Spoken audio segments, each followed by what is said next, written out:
केंद्रीय चुनाव समिति ने 16 राज्यों के उम्मीदवारों के नामों पर किया मंथन।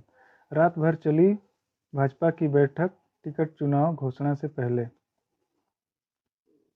लोकसभा चुनाव के लिए उम्मीदवारों की पहली सूची को अंतिम रूप देने के लिए भाजपा की केंद्रीय चुनाव समिति की बैठक शुक्रवार तड़के समाप्त हुई। बैठक में प्रधानमंत्री नरेंद्र मोदी, भाजपा अध्यक्ष जेपी नड्डा और केंद्रीय मंत्रियों अमित शाह और राजनाथ सिंह सहित पार्टी के कई वरिष्ठ नेता शामिल हुए। यह बैठक पार्टी मुख्यालय में गुरुवार रात करीब 10:30 बजे शुरू हुई थी और 4 घंटे से अधिक समय तक चली। सत्तारूढ़ दल निर्वाचन आयोग द्वारा चुनाव कार्यक्रम की घोषणा करने से पहले अपने उम्मीदवारों के नाम घोषित करना चाहते हैं। उम्मीदवारों के नाम तय करने के लिए हुई मैराथन बैठक में करीब 16 राज्यों के लिए नामों पर विचार विमर्श किया। ऐसे संकेत मिल रहे हैं कि पहली सूची में कई दिग्गज के नाम शामिल हो सकते हैं। 5 संसदीय चुनाव में इस्तेमाल का रिकॉर्ड बनाएगी ईवीएम।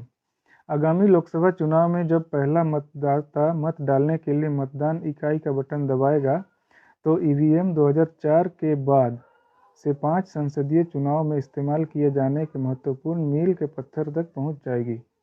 ईवीएम की कल्पना पहली बार 1977 में की गई थी। इसकी प्रकृति हैदराबाद स्थित electronics corporation of India limited द्वारा 1989 में विकसित की गई थी। यह परमाणु ऊर्जा विभाग के तहत एक सार्वजनिक क्षेत्र का उपक्रम था।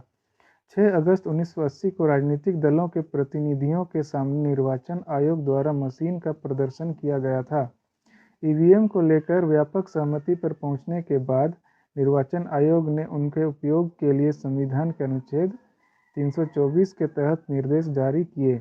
केरल में परूर विधानसभा सीट के चुनाव के दौरान 19 मई 1982 को 50 मतदान केंद्रों पर प्रायोगिक आधार पर मशीनों का इस्तेमाल किया गया था।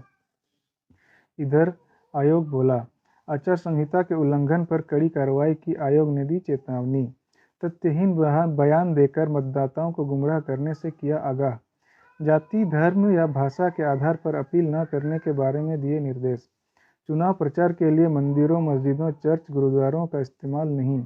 आचार संहिता उल्लंघन की पुनरावृत्ति पर होगा कड़ी से कड़ी कार्रवाई। प्रतिद्वंदियों को बदनाम करने या अपमान करने वाले पोस्ट न किए जाएं। न तो भक्त देवता संबंधों का उपहास हो, न ही देवी देवता की निंदा हो। बांग्लादेश में 7 मंजिली इमारत में लगी आग, 46 लोगों की मौत।